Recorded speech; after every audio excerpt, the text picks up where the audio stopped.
Hello, I'm Dr. Kia, a licensed psychologist and certified group psychotherapist. Welcome to my video series, Tell It Like It Is Tuesday, where I take a common esteem or relationship issue and tell it like it is. Masculinity and the expression of emotion is a major topic in the psychological community, and it's also a common feature in couples therapy. It's not unusual for a man to be misunderstood as having an anger management issue when he's really depressed. Unfortunately, some men don't feel safe or capable of expressing emotions other than anger, such as fear, sadness, disappointment, and guilt. In today's video, I'm going to share a few things to consider when highlighting the importance of the incorporation of the expression of emotion into the masculine identity, in this piece that I call Masculinity and the Expression of Emotion. The first thing to consider is that unchecked anger can very easily lead to rage.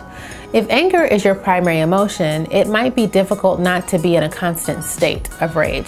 For instance, let's say that you're struggling with performing a task at work.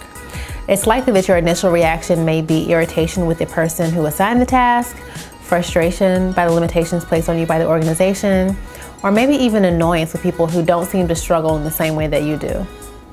After working a long day, you may go home and face other seemingly minor irritations. There's no more gas in the car, there was something specific that you wanted to eat and someone else beat you to it, etc. The person in this scenario, who for the purpose of this video we're assuming identifies as a man, may genuinely be angry about the things that are happening, but is also likely struggling with feelings of shame, anxiety, sadness, and maybe even despair about the conflict at work. Unfortunately, the act of avoiding the underlying emotions of anxiety or shame intensifies the feeling and expression of anger, making it difficult to feel calm and present. The second thing to consider is the impact of your anger on your relationships with others. If you're feeling sad or anxious but are expressing anger, others will not feel compelled to connect with you. It's instinctive for people to move away from anger instead of moving toward it. So if you consider how this concept may apply to any interpersonal relationship that you may have, romantic relationships, work relationships, or even family relationships, when you express anger instead of some of the underlying more vulnerable emotions, the result is often isolation. Isolation can lead to feelings of sadness and despair, and the unproductive self-fulfilling prophecy begins its loop when instead of expressing sadness or despair, you choose to react with anger. The third and final issue that I'll ask you to consider is related to the behaviors that are associated with healthy romantic relationships.